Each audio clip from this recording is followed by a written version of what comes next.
we have with us Mr. Ishan Sinha, who has secured All India Rank 234 in Civil Services Exam 2022. Mr. Sinha, on behalf of APTIPLUS Academy, I would like to extend you heartiest congratulations. Thank you so much, sir. My first question from you will be that what was your feeling when you got to know that you have cracked India's most prestigious and one of the toughest examinations of the country? So the result was supposed to come at around 1 or 2-ish. So it wasn't coming. So I thought that probably it'll be a little delayed. So I was having my lunch and then one of my juniors called me and said that, "Bhaiya, you have qualified." So it took some time to settle in. In fact, it hasn't settled in even now. It will take some time. Yeah. So yeah, I felt like my weight had gone down by 10 kilos. So Okay. So you have secured already a rank 234. Yeah. Which service do you expect to get? my first preference was the IPS. So I'm hoping that I will get the IPS. Otherwise, I think IRS, customs or income tax also. I'm in line for getting that also. All right. So my next question is linked to your answer. Yeah. That most of the candidates who write this examination prefer Indian Administrative Service as their first choice, but you preferred Indian Police Service as Yes. your first choice. Yeah. We would like to know why. Yeah, so I was asked this question in the interview also, the actual interview also.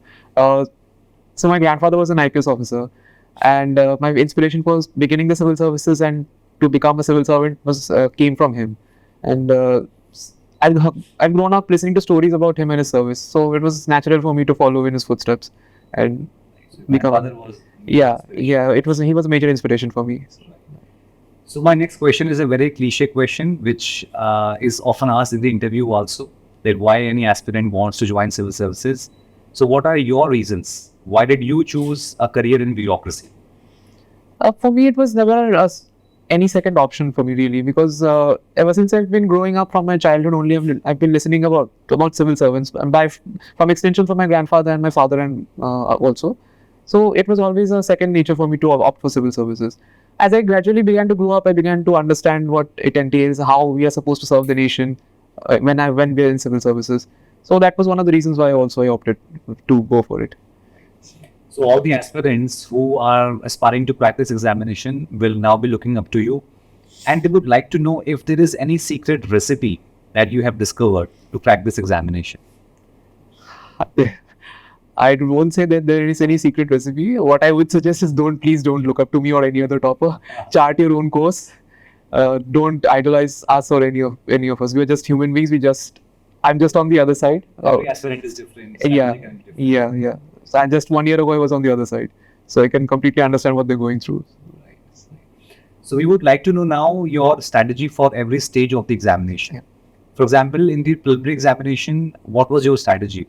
Did you decide that how many questions you're going to attempt?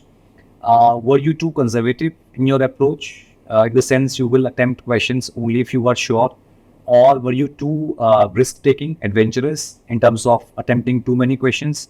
So what was your strategy for the prelims examination?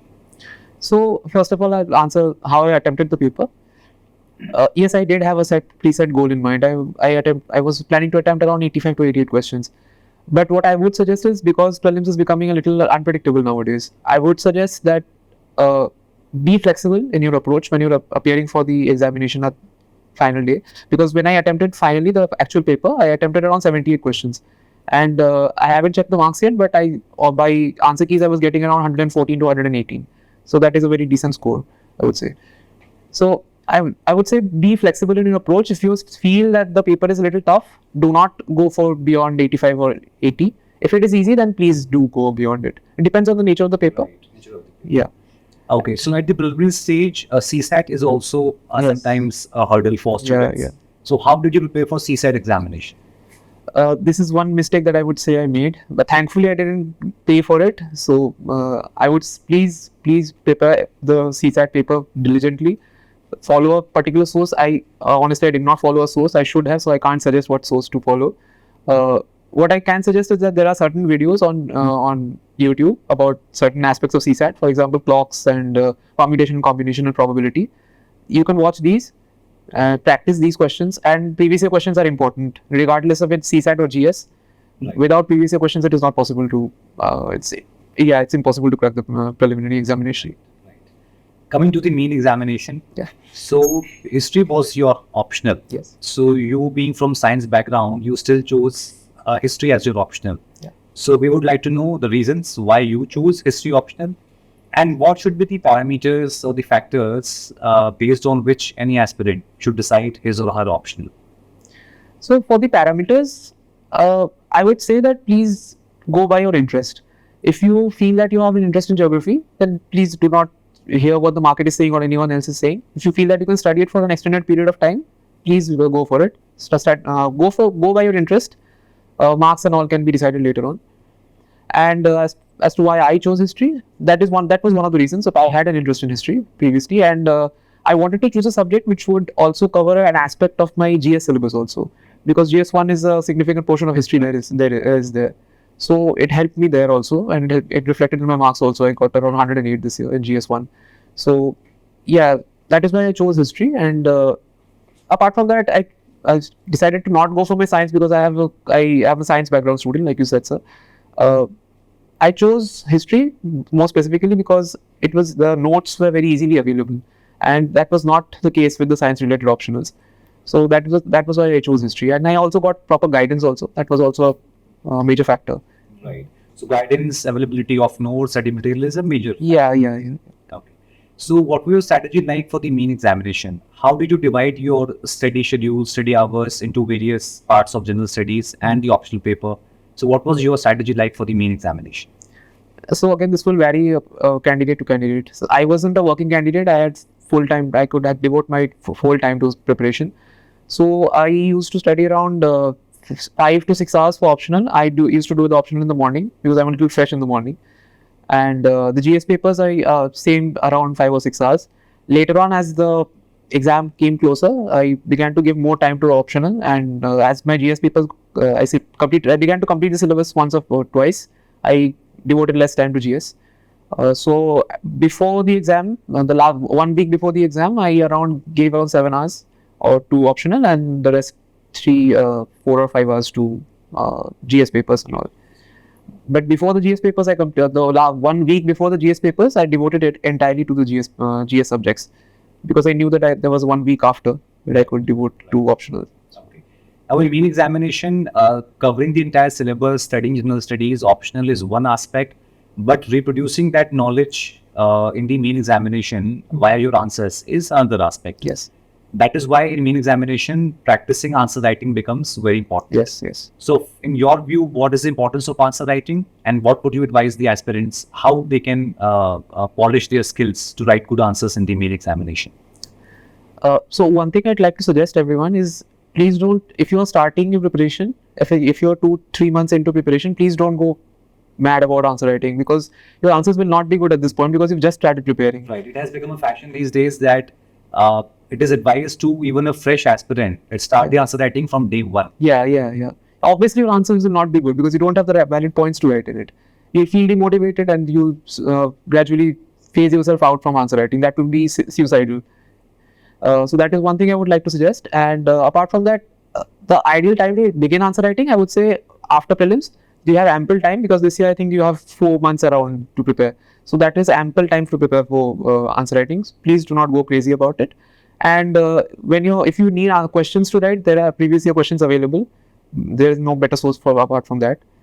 While writing an answer, I would say that what I followed, I used to write 2 or 3 lines of introduction, then coming to the main body depending upon the demand of the question, and then 2 or 3 lines of conclusion. The conclusion is not necessary. If you feel that you're running out of space, you can skip it. Right. So one very common question which aspirants have there in their mind is that should they write their answers in paragraph format or in the point format? So what was your strategy? The standard answer to this would be that it both ways works. I honestly have not seen anyone who is writing in paragraph form. Many of my friends have given the exam. All of them have been writing in point form. So you also used to write in point form because first of all, it is easier to write. Secondly, you can put in more points, in more information in a few points. And thirdly, you'll finish the answer faster. Right. So. But sometimes I think that also depends on the nature of the question. Yes. Yeah, to an extent, yes. Right. Yeah. Okay, so coming to the last stage of the examination, that is the personality test. Yeah. So, whose board was it? Mine was Satyavati ma'am's board. Right. And how was the interview? How long was it?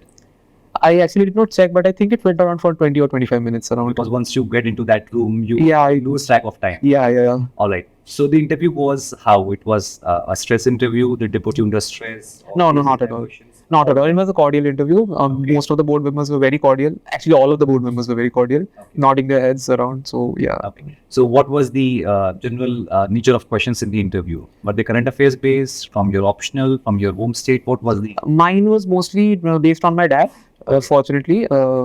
Based on my, I had chemistry. Right. So, there were questions asked from chemistry. And I have history optional. So, I was asked questions from there. And I was also asked a situational question, which I think I answered decently well. Right. So, yeah, and apart from that, some questions were also asked from my state. So, for the interview, I would say that DAF is important and Right. yeah, current affairs. So, that Looking is. at your DAF, did they ask you that despite having a master's in chemistry, why did you not opt for chemistry optional? No, that ma'am actually was asking on chemistry. Okay. She did not ask that question. She did ask why I had did my graduation in Rajasthan so I moved from West Bengal to Rajasthan. Right. She did ask about that, Right. why I did that. Right. So thank you so much, Ishan, for Thank you, talking sir. to us. Thank you. From the behalf of APTIPLUS Academy, I wish you a very successful career in bureaucracy. Thank you so much. Thank you.